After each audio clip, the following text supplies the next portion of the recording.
Hi, friends. Welcome to episode 5 of this second season of the Offstage mic. I just wrapped up a major project milestone as I'm recording this. I'm so excited. One, that I'm done, but two, because I can't wait to share it with you. I will be able to in a few months, I promise. So for now, I just have to kind of tease it, but I'll leave it at if you like this podcast, I think you'll be pretty excited by this project. With this milestone crossed, I got to say, these last few weeks were pretty filled with the hustle. You know what I mean? Which normally I don't mind it so much.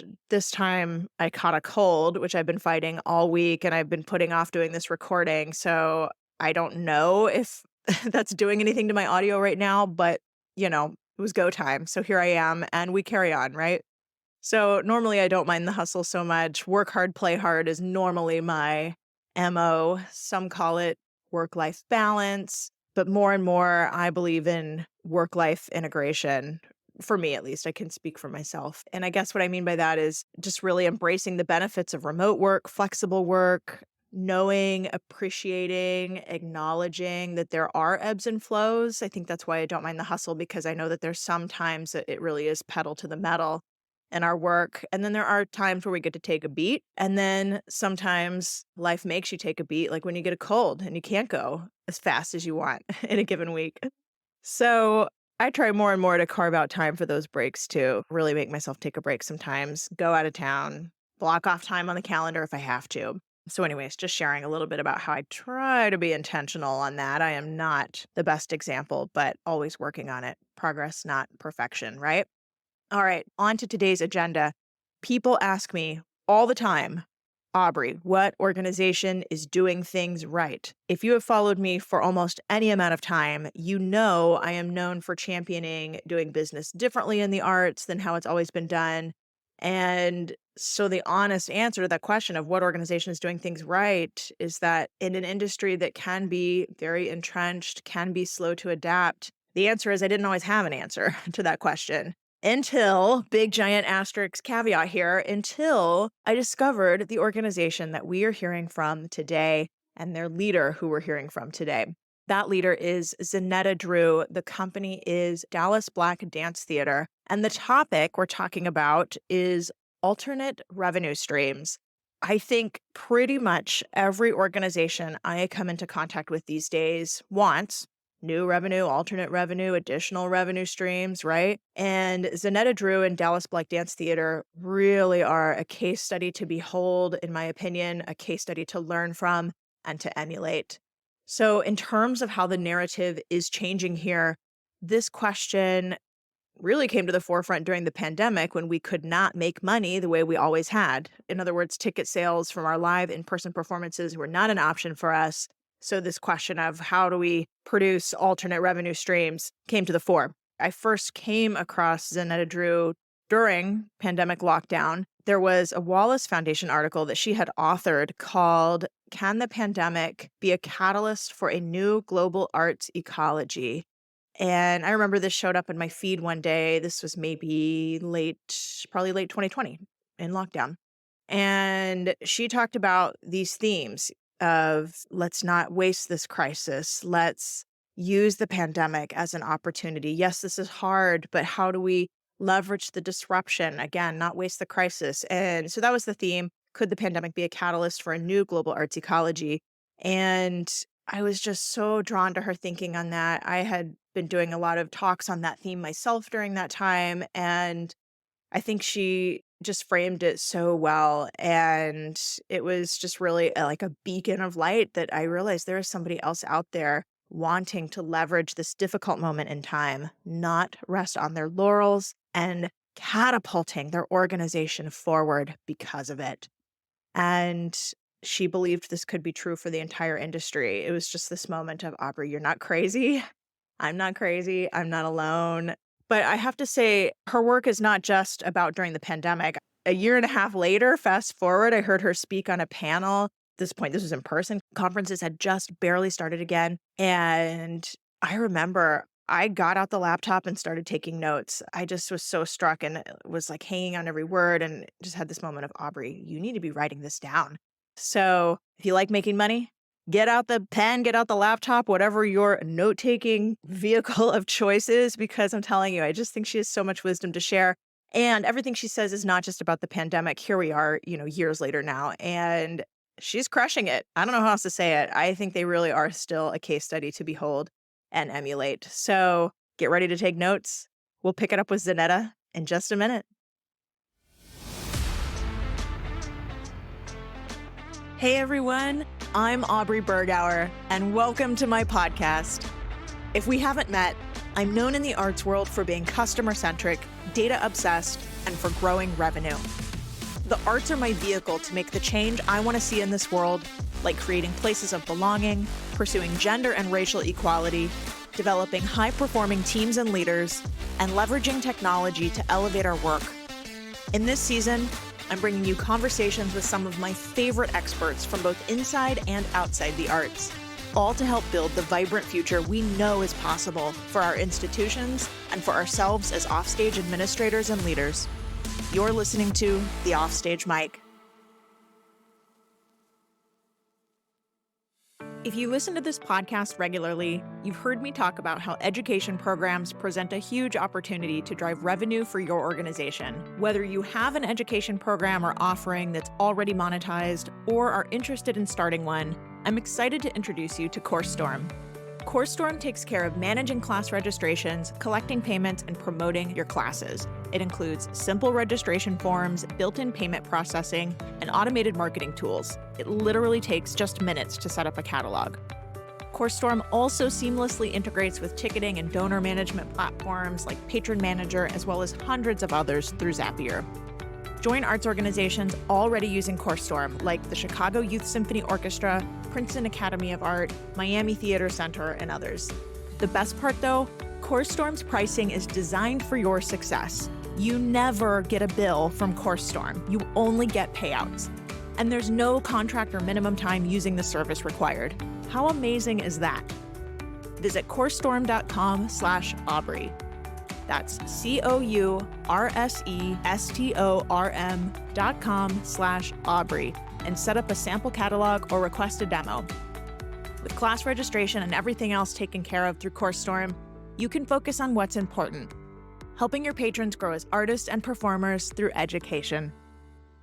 And we're back. Today on Top Tunes, the music production... Is it just me, or does this sound terrible? Wait, I think I heard of someone who might be able to help us. There's this company called Novo Music. They provide across-the-board audio solutions, from recording repair to audio editing to original music and sound design and beyond. Well, what are we waiting for? Today on Top Tunes, the music... Now that's better. Novo Music, conducting your creative vision. Find out more at novomusic.co. I am so excited to bring you this conversation today with Zanetta Drew. Zanetta Drew has been leading Dallas Black Dance Theater since 1987. And during that time, she has grown the organization from a tiny baby org to a multi-million-dollar sizable institution that it is today. In terms of audience numbers, they've grown from around 20,000 to 150,000 or more annually. They now do touring as well, touring to 31 states in the US and abroad and 15 countries. We're going to come back to touring and the cool things they've done with that in our conversation. And all of those numbers were all pre-pandemic. I mentioned before, her article for the Wallace Foundation talked about how there is opportunity amidst the crisis to continue to grow our brands, use the disruption to our advantage, and that is exactly what they have done at that institution. So, I take inspiration from what works, and often that's outside the arts. But today, we get to hear from an executive leader and organization within the arts that's doing some incredible work and getting results. And with that, let's get to it, Zanetta. My first question for you is, you have said that audience development has slowed to a near halt. Can you please talk about this? What do you mean by that? I've heard you say it a couple different times. Go for it. Thank you, Aubrey. I really want to, say that having been in this business for 35 years, I've seen a lot with audiences. And what we have is a lot of data. from RAND Report, Wallace Foundation, even the NEA, which shows that audiences are declining steadily for all genres. We don't know the reasons. We don't have any silver bullet to try to turn around the audience decline, but we do know that audience tastes are changing. There's competition with commercial and many other reasons that we can suspect. But what we have not had is any widespread way to actually change that dynamic. And so when the pandemic hit, that to me opened the eyes of how we might look differently as an opportunity for growing our audiences. But I think the thing that we really have to embrace is the fact that what we've been doing for the past 30 years has not been working as effectively as we would have liked for it to.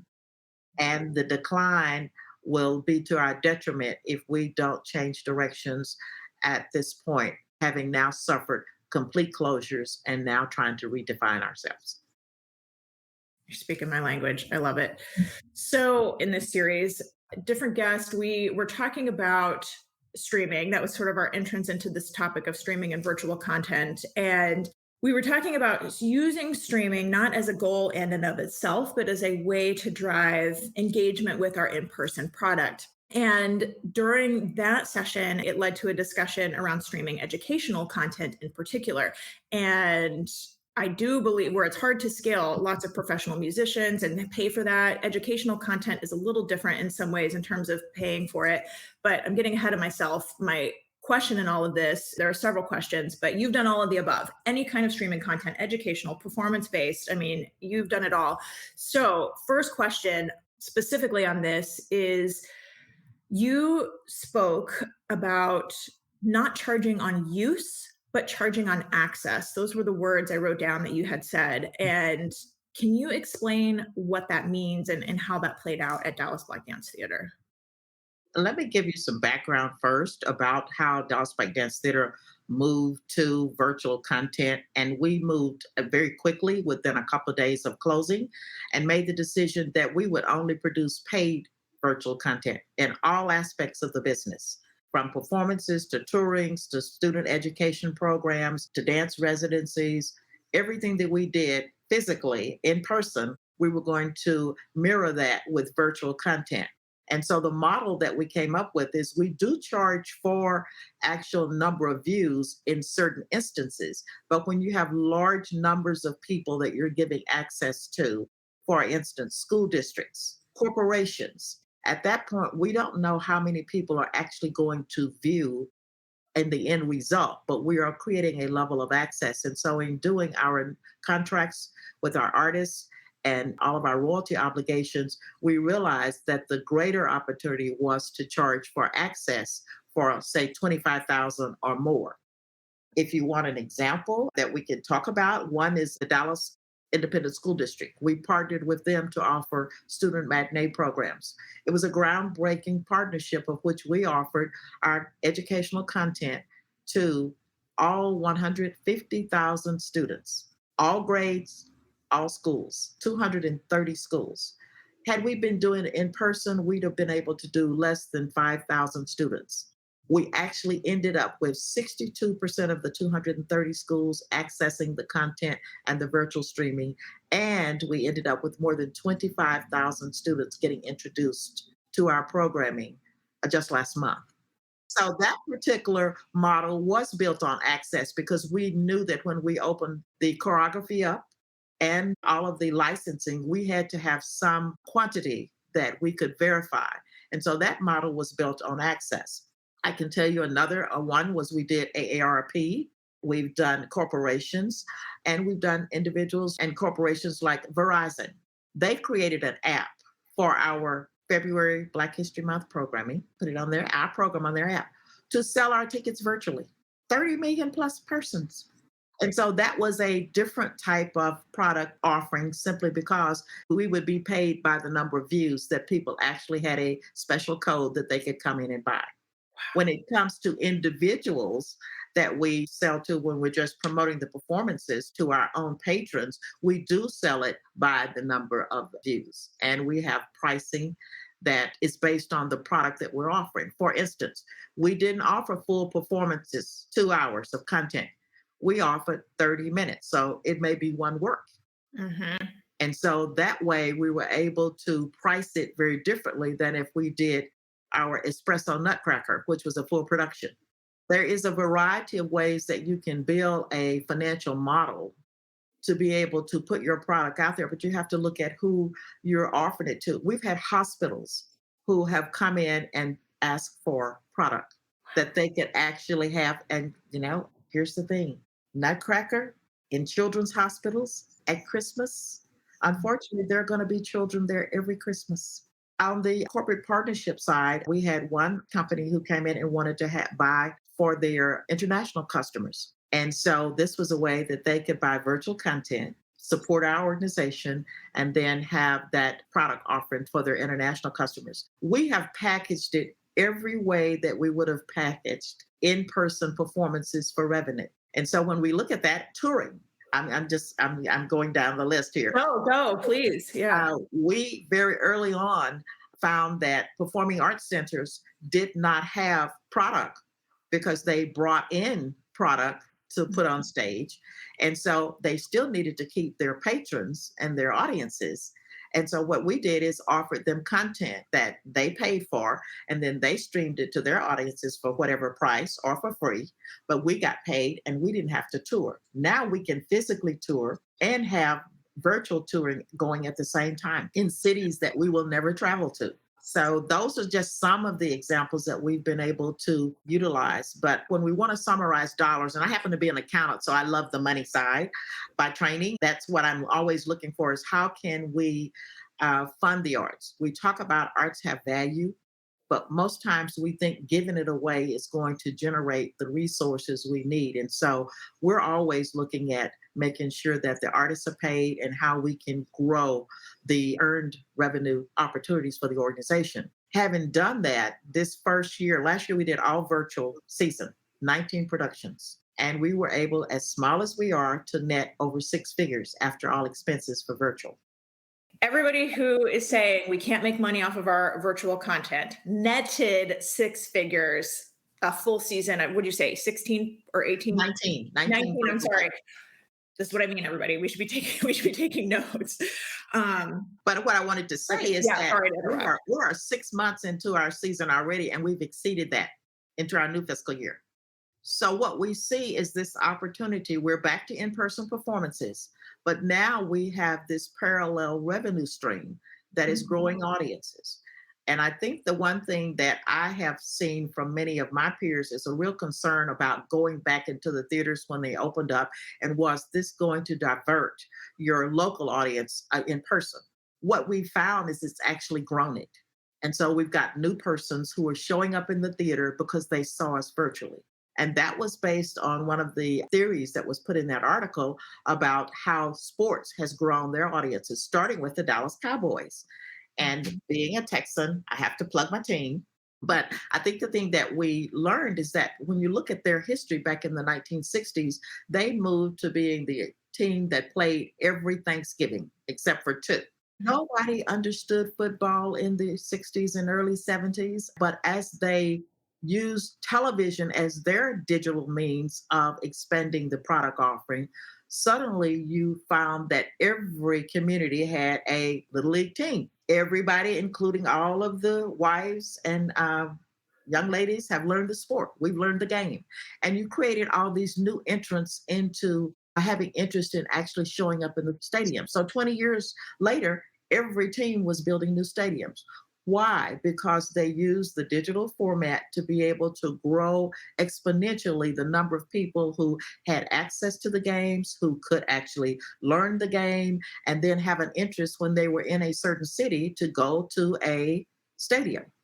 We have the same opportunity to do the same thing in the arts. It's to create interest in communities that have no arts, live arts or professional arts or facilities. And when they come to where we are located, then we will, I believe, have to build larger theaters because we would generate new interest. Now, what does that back up to? The fact that we had no silver bullet for the past 30 years to expand the number of people who could learn about our art and get access to our art. And the pandemic opened the door for us to now reach hundreds of thousands and millions of new entrants for every genre of the arts. Oh gosh, I just love everything you're saying. My mind is spinning with so many follow up questions. So let me try to hit a few things and then I'll drill down a little bit with you. I was quoting an NYU professor, Scott Galloway, and he talks about, you stream Fleabag on Amazon, therefore you want to buy your next toaster on Amazon. And that's what you're saying of like, that means for us as arts organizations, I literally say this, anybody who took my comeback planning sprint, I said this, that means for people watching our content online, when they come to our city, if they're not local, they're interested in what we're offering over other entertainment options available.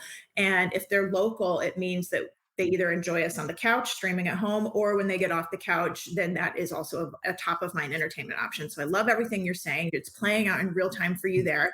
I also love the sports analogy. I think there is so much we can learn from what sports are doing, even on very different scale and budgets. And love or hate the NFL, everything you said is factually correct, and their audience has grown tremendously.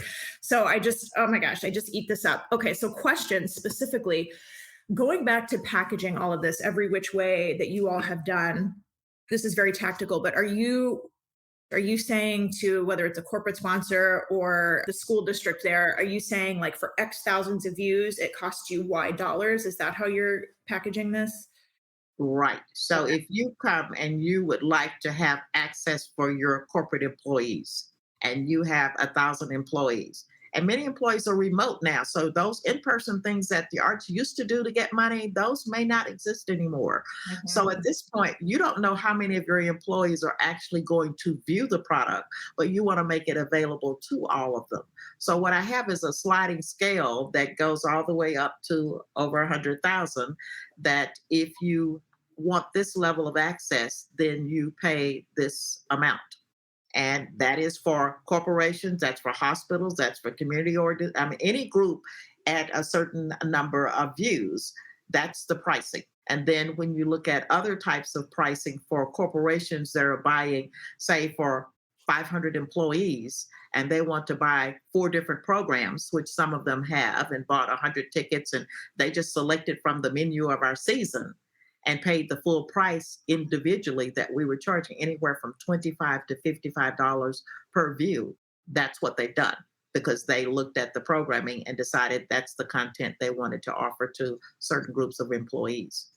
So good. Okay. So, what is so interesting to me about this, well, there's so many things, but marrying this idea of the streaming virtual content with corporate giving. And as a general statement, corporate giving is on the decline in its traditional sense of it's not philanthropic, it tends to be a marketing exercise for these companies. And that shift has, we all know, anybody working in development knows it's been harder and harder to fundraise from corporations. But you've really flipped the script and have been able to monetize streaming in this way you just described for corporations. And I I don't know, it's brilliant. So questions to follow up on that are these corporations you had existing relationships with? Are you out there pitching? Are they coming to you? All of the above, if you don't mind So sharing. no, the ones that we've had, they've reached out to us. Verizon, and I'm proud to say we were excited to have them reach out, because we have not had them as a sponsor since the year 2000. Okay. But they reached out, and they were part of the genesis when we were looking in the 90s to do distance learning.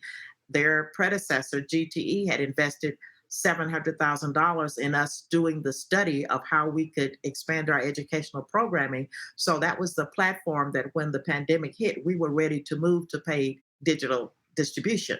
However, they reached out to us with a variety of things that they wanted to do. And this is not philanthropic gifts. This is really coming out of buying product. They're not asking to be seen as a corporate sponsor. They're asking to be seen. And so with AARP, and we've had out of state entities of AARP reach out to us before our Texas AARP for our product for programming. And so what Right. we're saying is that there are so many communities and opportunities to get your product displayed. What we did is worked very strategically on who are the folks who are most likely to be susceptible to marketing for virtual seniors, mature audiences who are now are challenged to go into the theaters to have a provider who they trust bring them content, because we were not the only content that AARP put forth to they created a program, a series of programs that they offered. We're just looking at how we target, because as we said, hospitals, now you're looking at families and people that you were trying to help keep them connected. This was an opportunity. Hospital CEO reached out to us about it. And so, as we look at the school districts now around the nation are talking about how they can do matinee programming because they understand we have the curriculum to go with it. But at the same time, there are students that can actually get bused, get into a facility, the time on the teachers, all of that travel time. They can create educational programs and awareness for so many more students than they can. Now, we're not saying don't have in person performances or activities. What we're saying is that there's an opportunity, just like with football. If you've never been in a professional stadium, you've still had all the joys of the game. So we say that you've learned the sport. So there are people who can appreciate the arts and may never step into a facility. And if you monetize that, we, the arts, benefit. Look at PBS, largest digital art, and no one resists the arts on PBS. So why is there such resistance? And that's the question I had. Why is there such resistance to digitized viewing of the arts? Yeah. Because it's the premier station that we go to. But I think we, as the arts leaders, have been less risk taking in thinking about having virtual and digitized distribution, simply because the default has been outreach. And when we look at outreach, even though we've done tons of it over the years collectively, and I have sat on numerous arts organization boards, large and small, that outreach has not turned into paid attendees. Yes, that is right. I was just going to say, I'm sorry to interject again, but I've got it. Like what you're saying is so correct. And I feel like there's two big takeaways. There's probably more, but two are jumping to my mind right now. One is what you're saying. For decades, we now have the data that shows that the traditional outreach model for education, student education, childhood education is not producing grown adults buying tickets. We know that, again, decades of seeing this play out is telling us that. Two, the other big point that I want to underscore for everybody is what you've done that's so impressive to me is typically our education model is funded by foundations. You and I were just having a conversation offline about foundations, and everybody who's worked with granting organizations knows it can be challenging, and we're trying to design a project that fits the criteria, and we love those grants, absolutely. But what you've done is said, no, we're not funding our education programs this way. Or not to say that you said, no, we're not, but an additional funding, maybe I should say, is the revenue that's come from the way you've been able to monetize it. And this idea of monetizing education, it's a service. I think it's brilliant. So I just want everybody to understand it really changes the model from how we've traditionally done And it. even For with so our long. in-person performances, we have not raised funds from foundations to provide free in-person student programming. The districts have always paid us, for doing that. So I think the thing is that what you have to do is have an investment of value. And that is where you educate students and everyone else that there is value attached with what you're receiving, because you see individuals from all economic backgrounds invest in sports gear and all other types of entertainment because they desire to have it. We're trying to, in our minds at Dallas Pike Dance Theater, is create desire so that people will want our product. And once some investment of value is made, then the tendency is that we are now bringing along those new audiences are now becoming donors. And I can say that some of them have been not small donors. So it's very exciting to see people out of state that we don't have a clue, but they saw the performances, loved it, and we've not even had to solicit them. I've not even had to solicit that. I mean, this is like the holy grail, I feel like. Right. Zanetta, is there anything that hasn't worked as well? This is, I mean, just home run after home run after home run, but is there anything you've experimented with that you're like, I don't know? I think the one thing that has been a challenge is for our academy. Prior to the pandemic, we had 550 students taking in-person classes each week in our facility. And now what we found is that trying to move those, which we did, to all virtual classes, The younger students, ages 9 and under, their parents have been more resistant to the virtual simply because they're burnt out with the having to do school activities and learning online. And so that enrollment has declined. The older students, 10 and above, we've been able to bring them along into those parents who wanted to have that virtual option. So we did not have the level of interest and participation that we had hoped because the younger students are the ones that we thought would be more engaged. But what we are looking at now that in person is returning, there are opportunities as gas prices increase, driving, all of those things open the door for parents to have an option. So we do believe because the schools are open again, that we will be able to grow the alternative sources of revenue for our academy. Many of our students don't live in Dallas. They live in suburbs and many are also out of state. We've even had a 6-year-old academy student in Philadelphia and one in Los Angeles who's taking academy classes. So what we're saying is that the numbers may be small now, but we do see the opportunity to grow over time. Yeah, proof of concept. Yeah. The question here is going back to touring. So, are you still planning on doing in person tours? Is what I'm seeing here. Are you going all in on this virtual touring? Can you talk about sort of reconciling or not, or having both of those still exist for you all? For everything that we're doing both. We are touring. We have two performing companies, and they have both been on tour out of state, I think, in the last 2 weekends consecutively. At the same time, we're also providing content to performance venues who are looking for content that they want to stream for their customers or their patrons. So at this point, we are not using one against the other. This is not a dual revenue stream ongoing. So our dancers may be in Maryland, but our streaming may be in Montana.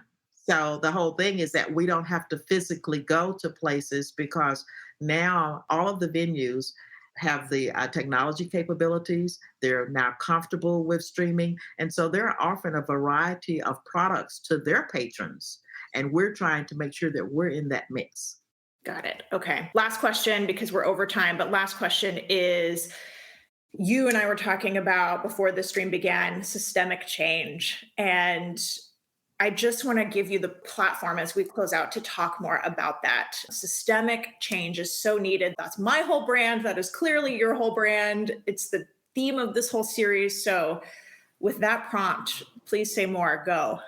I think this is the opportunity that we have collectively as the arts industry to be able to work toward building new audiences and to growing our audiences over the next 20 years.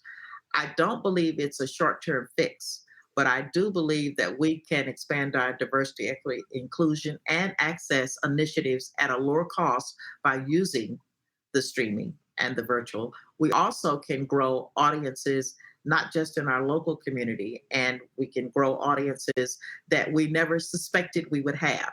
So I'm looking at this that this is the new model. It's the silver bullet we've been waiting on to help more people learn about the arts, have access to the arts, get excited about the arts, and actually experiment with different disciplines of the arts that they would not have actually invested in person. But we're now finding they're doing virtually outside of the traditional arts that they may have experienced.